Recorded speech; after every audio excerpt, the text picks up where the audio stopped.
Hello guys, how's it going? My name is Dal, and we're seeing quite a bit of a meta shakeup so far for Season 1 of War Within, with some of the more powerful and popular specs being toned down a little, but also a bunch of underperforming and underrated playstyles are being brought up by a massive amount. It is a long list of updates that's arriving with this Tuesday/Wednesday reset over on the live realms for War Within, and I kind of want to dive into it immediately because it is a long update. I do want to leave some chapter marks down below, so if there are any specific classes that you're interested in, you can just skip out to those classes directly. Also, these upcoming class changes are including PvE changes, but also PvP specific adjustments as well, which I go over in every single one of the class selections. As always, if you guys want to see more regular updates for the War Within expansion, be sure to follow the channel and subscribe. But otherwise, let's dive right into the newest changes. As a reminder, all of these changes are not arriving exactly when the video is getting posted, but by the next reset. So that's Tuesday for NA, Wednesday for EU. And also, I'm very glad to see even more changes and balance tunings like these amongst a variety of different classes, especially when it comes to balancing out the meta. I think more changes like these definitely need to come out in the near future because these are the kind of things that a lot of players really do want to see. Starting with Death Knights, we are starting with a spec of Blood specifically. Blood saw initially some nerfs towards the Deathbringer playstyle for both Frost and Blood, but it hit Blood a little bit harder, which left them kind of behind some of the other tank specs. So Blood, Deathbringer in particular, is getting buffed up by quite a bit. First of all, the initial damage of Reaper's Mark stacking effect has been increased by 25%, exterminated damage for the big cleave and single target buffed up by 25%, but also the Wave of Souls ability also buffed up by 25% all across the board, which means Blood is at least bringing in a little bit more damage. Though while Blood is getting buffed up within PvE content, and I guess everywhere else, their Death Strike damage, however, is nerfed for PvP specifically, just because Death Knights found a way for Blood to do some crazy burst output with Death Strikes, which is pretty exciting, but from what I've been able to see and how much damage they can, or how much health they can just devour in a single strike in PvP, that can be quite terrifying, so that's getting nerfed on that front specifically. For the Spec of Frost, they mentioned that they kind of want to tune down their AoE damage, but increase their single target to compensate. So baseline abilities such as Obliterate as well as the Frost Strike are both buffed up by 12%, but Breath of Sindragosa is nerfed by 10%. This potentially, depending on the tuning, depending on the numbers, could allow Death Knights to go back towards Shattered Frost build, which allowed the Frost Strikes to cleave nearby targets, so you have a little bit more focus and cleave damage with the Obliterate cleaving together with the Arctic Assault and Obliteration, plus the Frost Strikes with Shattered Frost. Maybe numbers will really give us more info as we get into the next week, but yeah, they're toning down some of the damage output while rebalancing Frost a little. Then we got the spec of Unholy, which isn't getting any specific dungeon or raid changes, but it is getting slight adjustments within PvP, specifically mostly when it comes to their Festering Wound damage, which is getting buffed up by 15%. But also the talent of Festermite is now going to be 65% as effective within PvP instead of 50% as effective, so that's a little bit more overall output for Unholy Death Knights within PvP content. Then we have the class of Demon Hunter, with Havoc Demon Hunters primarily seeing some PvP adjustments to help them when it comes to their overall performance. Baseline abilities such as your Immolation Aura damage is being buffed up by 20%. Both your Demon's Bite or your Demon Blade, whichever one you talent into, are buffed up by 18%, which gives you just a little bit more sustained damage, but also the ability of Fell Blade is getting buffed up by 20%, so very specific abilities are getting amped up. But with Immolation in particular and how you can overlap it with Fire Inside, there could be potentially some great sustained output with that in regard specifically, so very slight adjustment for Demon Hunters going forward. Then we have the class of Druid, where we got some really minor adjustments, primarily for Resto, Feral, and Guardian. For Restoration, one of the very basic abilities such as Swiftmend is getting buffed up by 25%, so that's additional burst single target healing, so that's kind of nice. But also, when it comes to PvP, specifically when it comes to the Wild Stalker playstyle, the symbiotic blooms that you proc from your Thriving Growth ability, all of those blooms healing is also being amplified by 25% to make Wild Stalker playstyle a little bit more appealing. When it comes to feral druids, we got bleeds getting amped up with both Rip and Rake receiving a 10% damage buff, but also on top of it a 10% damage buff for the cleave ability of Rampant Ferocity, where for every target that is hit by a Rip, when you bite, it also causes a Rampant Ferocity to hit all those targets with a Rip, which is more or less how ferals cleave nearby targets. These buffs are applying for dungeons and raids, but will not hit PvP realms. Besides this, we also get a slight adjustment towards their Apex Predator's Craving talent, which has a slightly higher proc chance against multi-targets. Whatever that means, they didn't really give us any specific numbers here. But also when it comes to the Druid of the Claw hero talent, Strike of the Claw talent is getting buffed up to increase not only the critical strike chance, but also the damage of abilities like Shred, Swipe, and Mangle, which the crit damage and crit chance is really good for Feral for resource generation. Generally really good. This one is also going to be applying for Guardian Druids as well. So overall, a nice bit of buff towards a fairly popular talent for the Feral Druid and the Guardian Druid talent trees. From there on, we have the class of Hunter, where we actually see some nerfs for survival, surprisingly. It's not like survival hunters are literally everywhere, really. So it's weird that they are hitting certain aspects of the playstyle in particular. But they are trying to reduce some of that synergy by reducing the bleed damage of Merciless Blow by 15%, though only in raids and dungeons. This change will not affect PvP, which seems like a wild change because Merciless Blows and the butchery interaction that it has for PvE content has been actually a really good part about the playstyle. But also the nerf in the prime ability of Vicious Hunt for Pack Leader for survival reduced by 20% within dungeons and raids, but also not applying for PvP. So Pack Leader still is a viable playstyle for survival within PvP content, but it's not going to be as effective in dungeons and raids, which means, I guess, they're back to using Sentinel. I don't know, just one of those changes that I don't necessarily agree with, even though the bulk of these updates are all really good to see.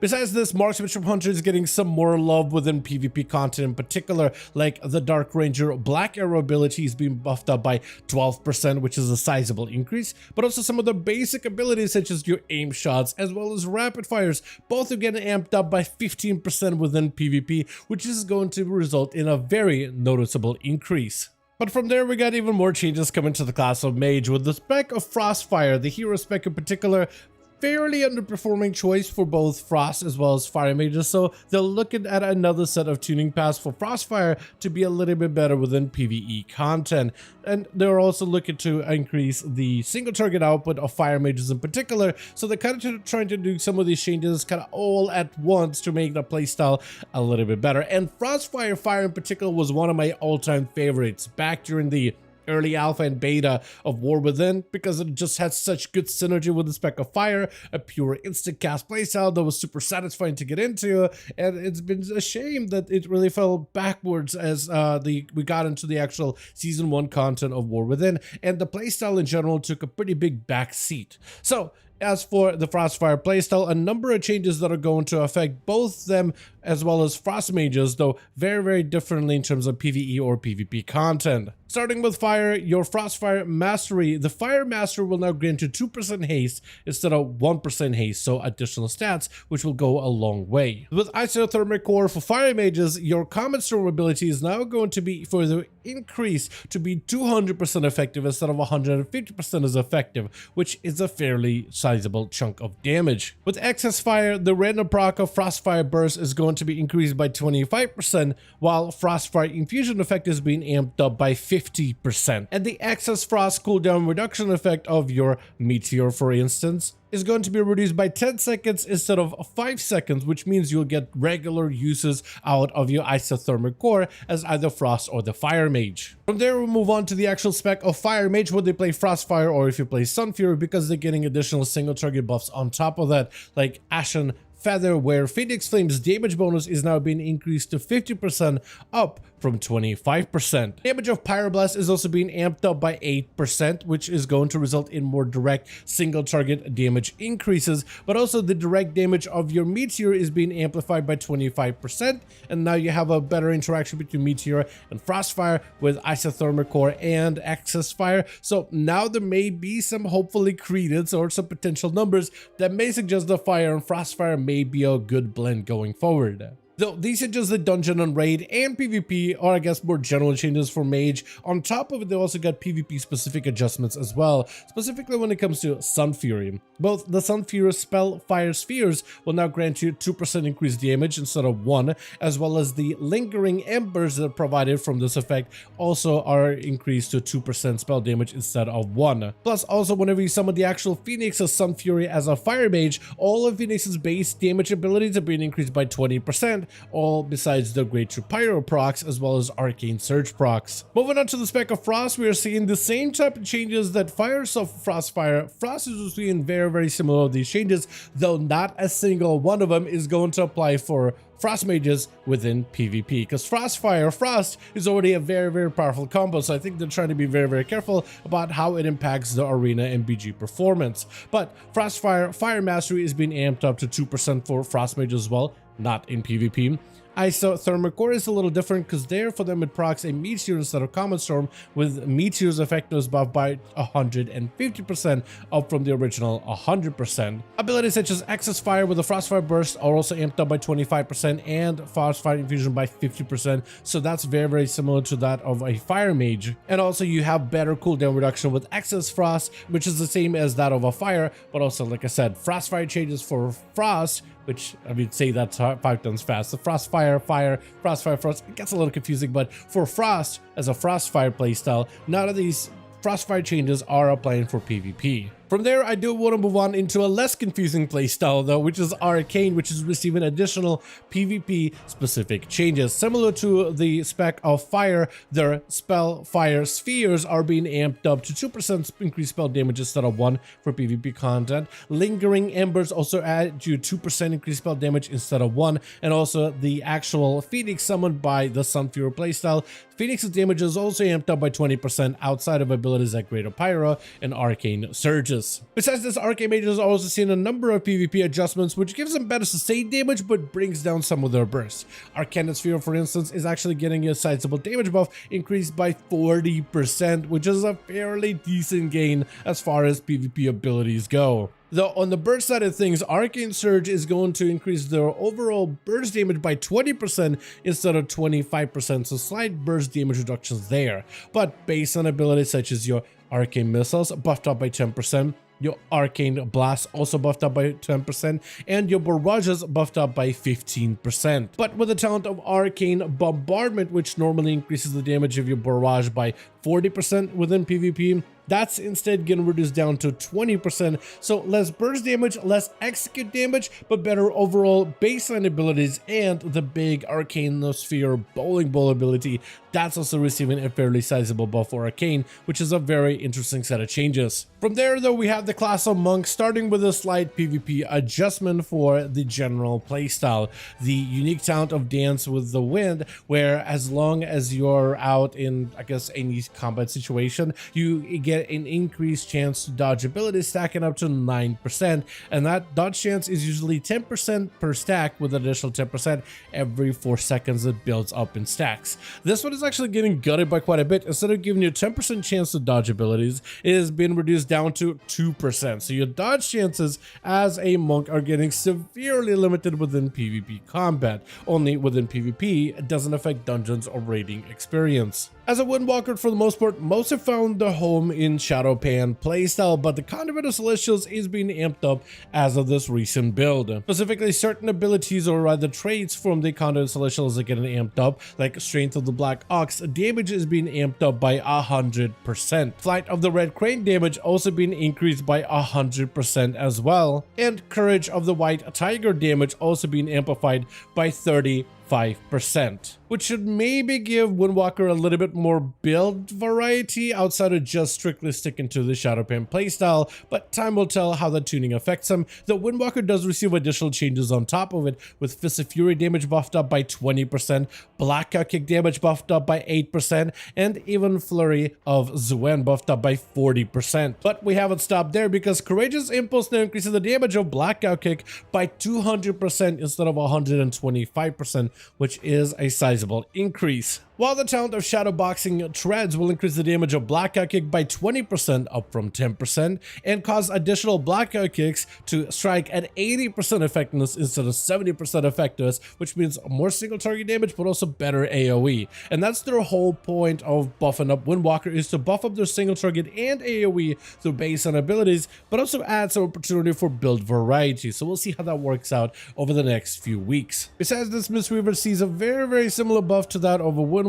with the damage buff of Courage of the White Tiger being amped up by 35%, and that's really about it. Which I don't think really changes too much for the spec of Mistweaver in particular, since Kato and Celestial is already a fairly popular pick, but I've been seeing more monks starting to pick up Master of Harmony, at least when it comes to Mythic Plus content. From there though, we do have our first sizable nerfs that's going to hopefully, maybe, possibly affect the meta, with Protection Paladins being probably the most popular tanking class for Mythic Plus content in particular. It looks like Blizzard is trying to see if they can reduce the popularity a little bit to give more breathing room for some of the other tanking playstyles. So Lightsmith, Protection Paladin playstyle, specifically Lightsmith part, is getting adjusted with this weekly reset. For example, talents like Divine Inspiration chance to proc an armament is now decreased by 50% for Protection Paladin spec in particular. The damage of Divine Guidance is being further reduced by 20% for prot only. The damage of Forge's Reckoning is also being reduced by 50%, which I believe is linked to the Blessing of the Forge, from what I've been able to double check on. As well as the damage of Refining Fire is being nerfed by 10%. So overall, a fairly sizable reduction for Protection Paladins in particular within PvE content. And I'm very interested to see how that's going to affect the meta, since Protection still brings in quite a bit of overall damage as well as great utility, especially in the compositions that they've been able to play with when it comes to higher end Mythic Plus dungeons. I doubt players are immediately going to be dropping Protection instantly, because it still brings so much useful tools outside of just the Lightsmith playstyle, but I wonder if this will be potentially enough to allow other tanks an opportunity to shine at some of the high-end content. Besides this, Retribution Paladins got the slightest of changes ever, with the baseline class talent sheet, PvP talent, or rather normal talent of Eye for an Eye, receiving additional value within PvP, with its damage increased by 50% within PvP content. From there on though, we move on to the class of Priest, which is seeing a number of changes primarily to the spec of Holy. First of all, when it comes to general changes, when it comes to all priests in the game, we do have a slight PvP adjustment with the ability of Mind Games being buffed up by quite a bit, with its damage amped up by 40%, but also healing reversal amped up by 40% as well, which should hopefully make it a little bit more consequential within PvP scenarios. Besides this, we're seeing a global change for Holy, which affects him in dungeons, raids, as well as in PvP, with their main Holy words like Serenity amped up by 25%, while Sanctify getting amped up by 20% instead, so quite a bit more damage from some of the bigger, more impactful abilities. Besides this, however, for PvP in particular, Flash of Light, Heal, as well as Power Word Life Healing for Holy is being amped up by 10% on top of it, so a little bit better burst healing with some of your really powerful Holy Word abilities, but also some of your basic heals are amped up for PvP for that sustained healing output. From there on though, we move on to the spec of Subtlety Rogue, which is actually receiving a little bit of love within PvE and PvP content.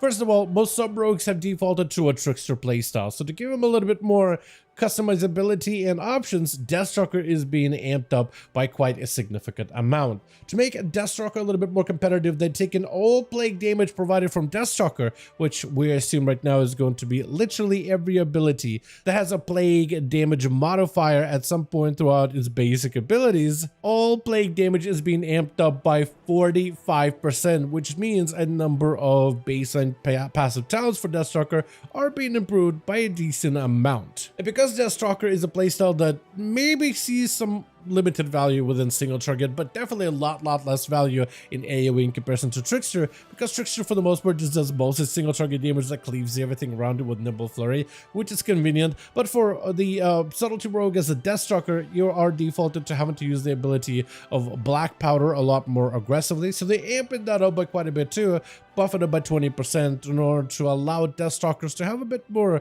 viability within not only single target raid content, but also Mythic Plus dungeons. From there on though, we get to move on to the class of Shaman, which is seeing additional adjustments with Elemental Enhancement and Resto receiving something new to look forward to. Starting with the spec of Elemental, the playstyle of your good old Stormbringer has been the dominant build choice for many Elemental Shamans, whether we're talking about single target or AoE content. However, to try to make Farseer playstyle a little bit more appealing, they are buffing it all across the board. One of the main ways that Farseer plays, or one of the main mechanics of Farseer rather, is summoning ancestors through a variety of abilities, either through random procs, potentially like routine communication, but also using abilities like Primordial Wave as well as your ancestral swiftness to call an ancestor for a short amount of time. And that buffing the damage of all those ancestors by a decent bit. Chain Lightning from ancestors in AoE is being buffed up by 30%. Lava Burst damage, primarily for single target, buffed up by 15%. The Talent of Latent Wisdom, which buffs up the damage of those ancestors, is being amped from 20% buff to a 25% buff. Routine Communication, which is a talent that allows you basic abilities, and there's quite a lot of them, to have a chance to call upon an ancestor. That chance to proc an ancestor increased from 5% to 8%. And the talent of Maelstrom Supremacy that buffs up your Maelstrom spending abilities is now buffing the damage of your Earthshock, Elemental Blast, and Earthquake by 15% rather than 8%, which hopefully will make Farseer a slightly better pick going forward and potentially will provide with Elemental Shaman with a little bit more variety when it comes to crafting your personal builds. On top of this, however, we're also seeing a number of PvP specific adjustments for Elemental Shaman, which are mostly going to focus on adjusting their burst as well as sustained damage within PvP content. So abilities such as your Primordial Wave are actually getting nerfed quite a bit, with additional Lava Burst from Primordial Wave now dealing 25% of normal damage, which was initially 50% of normal damage, so further reduction for those additional Lava Bursts that you get to send out. Basic combat abilities, however, like Chain Lightning and Lightning Bolt are buffed up by 15%. Lava Burst also buffed up by 15%, so some of your baseline abilities are getting improved, but burst abilities such as your Earthshock are nerfed by 15% within PvP content. Charge Conduit is being made a little bit better by increasing the bonus of Lightning Rod by 50% within PvP, which was initially 25% everywhere else. And we're playing around with potentially the Storm Elemental in order to make this talent a little bit better within PvP content. The Haze bonus from the Elemental is now 50% more effective within PvP content, so maybe there's an opportunity for Shamans to embrace a more lightning based build within PvP and even play Storm Elemental in order to play around those big haste windows. Besides this, Restoration Shaman is seeing very similar buffs to that of a Farseer playstyle for them, with the ancestors mostly receiving damage buffs, where the Chain Lightning buffed up by 30% and Ancestral Lava Burst buffed up by 15%. All of the other talents in terms of the value and all these other damage increases, all of those things are staying exactly as they are for Restoration specifically. On top of it, in PvP only, Lava Burst is getting amped up by 30% for Restoration to make sure they have a little bit better of a bite. But also, baseline dots like Flame Shock are also being buffed up by 30% as well, so hopefully it'll give Restoration just a little bit more of a punch within PvP content. Lastly, we have the spec of Enhancement Shaman, which is receiving yet another nerf, which I think a lot of players were kind of expecting to see more nerfs for enhancement, but they're essentially are changing it so that all of their Maelstrom weapon spenders, so anything that spends your Maelstrom weapon, which could be things like your Lightning Bolts, Chain Lightning, potentially those big Tempests from Stormbringer, all of those Maelstrom weapon spenders are being reduced by 8% globally, or specifically within dungeons and raids, though this change will not affect them within PvP combat. From there, we'll move on to the class of Warlock, and where we've seen mostly PvP adjustments for the spec of Affliction. Affliction Warlocks have found a home with Soul Harvester as a very popular pick for PvP and Battlegrounds, but Hellcaller has been falling behind a little bit, and they're trying to make Hellcaller a little bit better for PvP in particular, with the Affliction Blackened Soul talent being buffed up by 15% within PvP content. Also, on top of it, a Mark of Parathorn is being amped up for PvP to increase the critical strike damage of Witherer by 25% within PvP content instead of just baseline 10, which may allow critical strike to play some part within Affliction Warlocks within PvP. But also the PvP but also the talents of Zevrim's Resilience, which also is shared by Destruction as well. Both of those talents for Destroy and Affliction are now being made 60% more effective within PvP. So hopefully Dark Bag Healing will be a little bit more consequential than what has been up until this certain point. And lastly, we have the class of Warrior, where we're seeing Colossus playstyle buffed up defensively for both protection, but also as well as Arms Warrior to make this playstyle just a little bit better for tanks in particular. But the PvP talent, the defensive one of Mountain of Muscle and Scars, is being amped up, where Mountain of Muscle Scars will now reduce damage taken by 5%, instead of 2.5%, which is a slight damage reduction. On top of it, the defensive components of Demolish, where after you strike at the targets with a big hammer, slamming down towards the tail end of it all, after the channel is over, you could also cause the enemy to deal less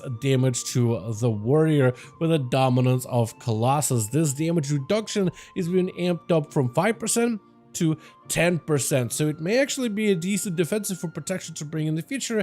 Don't really know how much better it's going to be compared to Mounted Thing, which has been a staple for protection warriors, but it may give Colossus a little bit more credence, as they do get technically an extra external defensive option. Besides this, Fury Warriors Mounted Thing playstyle is getting buffed up a little, with the Mounted Thing lightning strike damage being amped up by 50% in PvP. Hard to tell how consequential that's going to be, since the damage of lightning strikes in PvP is generally not that great and it's not a preference option for many, but but potentially with certain talent loadouts, maybe there's some opportunity for them to make the playstyle work a little bit better.